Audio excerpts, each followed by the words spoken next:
Salut à tous et c'est parti pour la ronde numéro 15 du championnat du monde 1886 qui oppose Zukertort à Stanitz. Ça fait un petit peu de temps, mais du coup on est de retour pour ce petit championnat du monde pour la ronde 15 ce mercredi.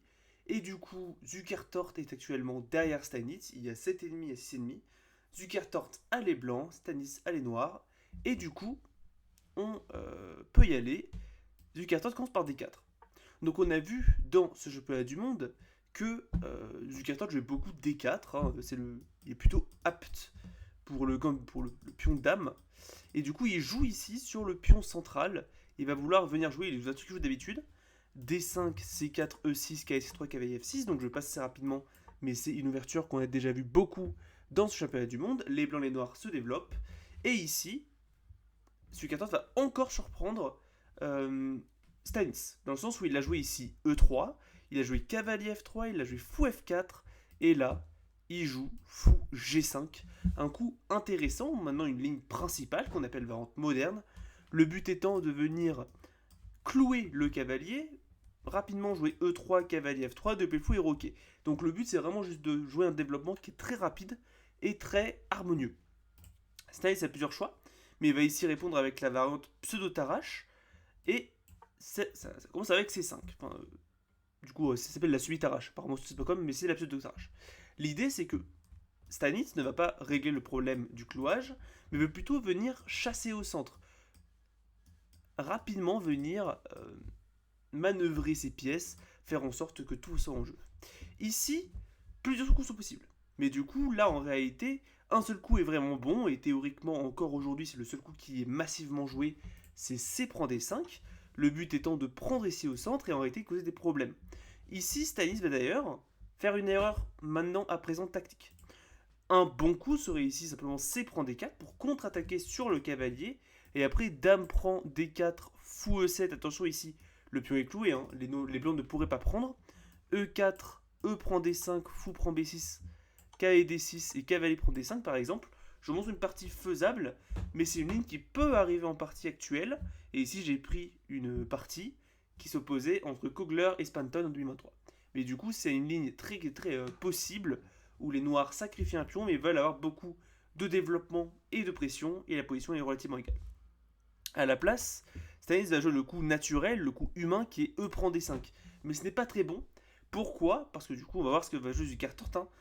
Ça affaiblit stratégiquement la position de Stanis. Ici, fou prend cavalier, très bon coup. Évidemment, Stanis ne peut pas récupérer de la dame parce que la dame ne défendrait plus le pion. Donc après, dame prend, il y aurait simplement cavalier prend D5 qui attaque la dame, qui gagne un pion tout simplement. Donc c'est gagnant ici et tu peux pas récupérer vraiment ici. Parce qu'il y aurait dame prend, pion prend et cavalier C7 qui va venir récupérer la tour derrière. Donc à la place, ici, G prend F6 est forcé. E3 répondu par Zukertort qui vient consolider son centre, mais on voit qu'en fait les noirs ne peuvent plus vraiment faire un petit roc qui serait quand même vachement ouvert, et ils ont des pions doublés isolés qui peuvent être gênants. Fou E6 répondu par Stanis par conséquent. Il vient consolider son pion pour faire en sorte que le coup D prend C5 ne soit pas une menace. Ici, Dame B3 joué par Zukertort qui est un coup un peu imprécis. Pourtant, ce coup fait sens, hein. Il attaque le centre encore un peu plus et il attaque aussi le pion B7. Mais il avait mieux. Ici, fou B5 était le meilleur coup. Pour après cavalier C6, jouer sur cavalier GE2. Par exemple, A6, fou prend, pion prend et petit roc. Et en fait, l'idée c'est que Zuckertort doit absolument jouer sur la stratégie. Il a beaucoup d'avantages stratégiques, notamment au niveau de la structure de pion. Et ici, mine de rien, il est quand même beaucoup mieux. Il a des cibles long terme, il a le centre, des cavaliers en tandem qui sont quand même vachement forts. Il pourrait y avoir d'ailleurs peut-être cavalier F4 qui peut arriver pour attaquer le fou et le pion. Globalement, il a un avantage stratégique. Ça se voit, il domine la position. Mais le problème, c'est qu'après Dame B3, ici, Stanis a moyen de récupérer un peu d'activité. Ici, KS6 c'est le meilleur coup. Mais du coup, ici, Stanis préfère simplement jouer Dame D7, un coup logique pour venir défendre le pion, mais qui est peut-être pas le plus précis. Voilà. C'est le coup le plus humain. Fou B5, Zukertort se développe à présent en clouant à la dame, cavalier 6 est donc forcé, et E4. Un coup vraiment très intéressant et très critique, mais qui, avec du recul, n'est pas très bon.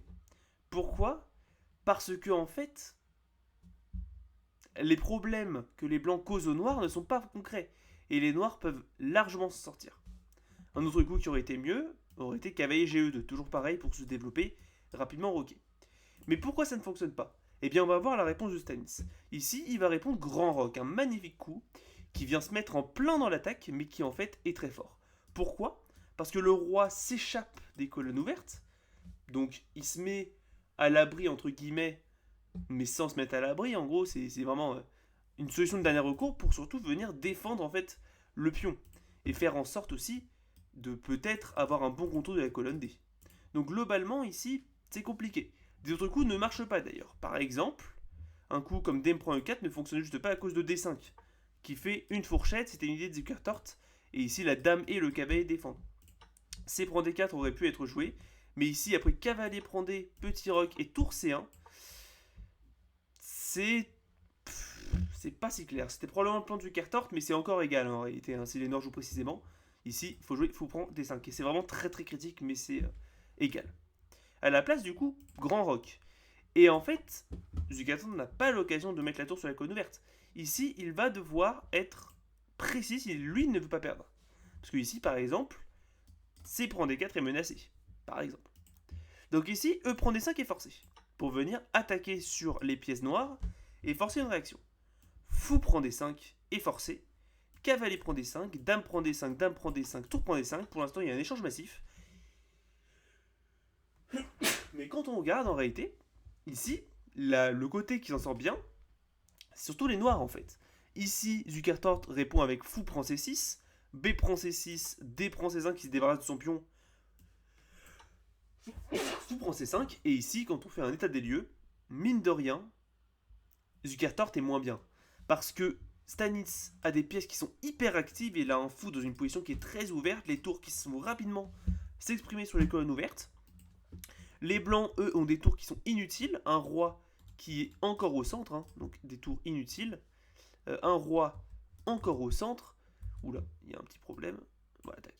Un roi encore au centre, il a un cavalier qui n'est pas encore développé, globalement, c'est compliqué en réalité pour lui. Donc ici, il faut qu'il trouve un moyen de s'en sortir.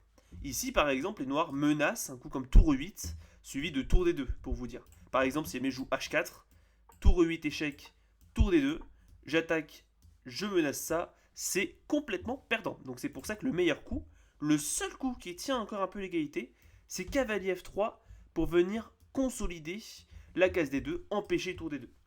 Ici, Stannis joue quand même tour E8, le coup logique en réalité de développement pour prendre la colonne ouverte. Roi F1 et fou B6. Un coup peut-être un peu imprécis, mais certes. G3, joué par Zukertort. Pas le meilleur coup. Ce coup est humainement en réalité logique, parce que les blancs veulent probablement jouer sur Roi G2 pour lier les tours, essayer d'activer le cavalier comme le roi comme ils le peuvent, mais c'est pas ce qu'il fallait faire. Ici, la seule approche qui semble vraiment concluante dans cette position, c'est une approche qui n'est absolument pas naturelle honnêtement, mais qui fait sens, dans le sens où le gros problème de la position des blancs, c'est les tours. Donc on va jouer tour C1 pour attaquer la tour, et ici en réalité, après, on va jouer rapidement H4, tour H3, tour G3, et essayer de s'infiltrer sur la colonne G et activer les tours. C'est la seule approche qui permet de tenir un peu la position. Zukertort ne l'a pas trouvé. G3, du coup, ne fonctionne pas. Ici, tour F5, joué par Stannis. Ici, tour D3 est également logique, hein, mais tour F5. Pour forcer en réalité le roi blanc à se rendre en G2, et maintenant le roi ne défend plus la case E2, et les noirs peuvent juste du coup jouer tour E2, et ils profitent d'une activité incroyable. Le pion B2 est en l'air, le pion F2 est en l'air aussi, donc déjà les blancs perdent un pion, et surtout la tour en F5 continue de mettre pression sur la position des blancs. Vraiment, c'est dominant. C'est complètement dominant pour les noirs, qui sont sur un bon chemin pour gagner. Ici, tour HF1 joué par Zukertort. Finalement, quoi d'autre, hein, il faut défendre le roi. Tour prend B2 et A4. Zukertort essaye tant bien que mal de trouver du contre-jeu sur l'aile dame. Tour C5. Stannis essaie de se replacer sur la deuxième rangée. Cavalier G1. Donc là, Zukertort veut probablement replacer son cavalier plutôt en H3 pour défendre le pion F2. Et tour H5. Un coup imprécis. En réalité, donc là, tac-tac, c'est Zukertort. Un peu imprécis. Parce que la tour ne fait rien ici. Le pion H2 est parfaitement défendu, ce n'est pas la faiblesse à viser. Ici, un meilleur coup, serait donc de jouer tour CC2, fou D4, et ensuite juste jouer sur la domination stratégique que les noirs ont. Donc ici, tour H3. Zukertort répond avec tour A3. Un coup relativement logique, il essaie d'activer sa tour. Roi B7. Encore une fois, un coup un peu inutile. Ici, tour F5 était nécessaire pour revenir en arrière, garder de la pression et tenter de jouer sur les faiblesses blanches. Ici, la tour H5 n'a aucun sens. Donc roi B7 et cavalier H3, encore une fois. Ici, un peu imprécis, mais logique, naturel. Le problème en réalité étant que les blancs avaient le simple coup tour F3, qui venait tout simplement égaliser sur le champ, parce que les blancs n'ont plus d'attaque. Ici, la tour ne peut plus attaquer la faiblesse, la tour défend. La tour en F1 va pouvoir venir s'activer tranquillement en E1. Le cavalier pourra jouer H3, F4 par exemple. Les pièces blanches se démêlent avec tour F3. À la place, cavalier H3, un coup naturel mais qui ne démêle pas la position. Fou D4 joué par Stanitz. Tour E1 joué par Zukertort qui maintenant profite du fait que son cavalier défend le pion pour venir simplement se développer. Tour E5. Stanitz tente de contrer la vue de la tour. Tour D1 attaque le fou, C5 défend. Pour l'instant, les deux coups jouent des coups maintenant à présent naturels et logiques. Amélioration de la position. Tour F3, tour E2, donc les tours sur la deuxième rangée, ça fait mal ici. Zukertort est complètement paralysé. Tour F1, il essaie de défendre du coup avec cette tour pour mobiliser cette tour. Ici, tour B6. Stanitz revient un peu en arrière, mais c'est un coup inutile. Ici, un autre coup qui aurait été 1000 fois mieux aurait probablement été C4. Pour venir tranquillement juste mettre pression avec C3, C2, C1 qui va arriver. Et le pion F2 qui va finir en prise en réalité. Tour B6 ne fait pas vraiment sens. Peut-être que Stanitz avait un truc. Peut-être qu'il veut doubler les tours sur la colonne E. Mais ça ne fait pas vraiment sens. Cavalier F4. Donc là maintenant, Zukertort se remanœuvre, attaque la tour et profite du fait que ses tours défendent bien le pion pour remanœuvrer son cavalier. Tour A2 attaque ici le pion. Cavalier D5 contre-attaque sur la tour, donc empêche les noirs de prendre. Tour E6 vient mettre la tour, tenter de la remanœuvrer sur la case E2. Ici, bon évidemment, tour... alors c'est pas un coup brillant, je me suis trompé. Tour BB2 ne fonctionne pas vraiment beaucoup, à cause de cavalier prend F6, et les blancs vont simplement juste avoir une finale sauvable. Les noirs gardent la main, mais c'est sauvable. Ici, tour E6. Cavalier F4, Zukertort revient, il serait content de prendre la nulle. Mais du coup, Stanitz revient tranquillement au D6 pour empêcher cavalier D5 et la répétition. Tour B1 échec, roi C6, tour B8. Ici, Zukertort trouve en fin du jeu pour sa tour et va peut-être essayer de venir un peu saouler la position des noirs dans le futur avec cette tour. Tour prend A4, tour H8 attaque le pion H, tour A2, continue à mettre pression, tour prend H4, A5, tour prend F7, A4 erreur. Et là c'est important. Ce plan semble logique pour venir rapidement promouvoir, mais ce n'est pas suffisant et les blancs peuvent probablement sauver la nulle avec un bon jeu. Pourquoi ?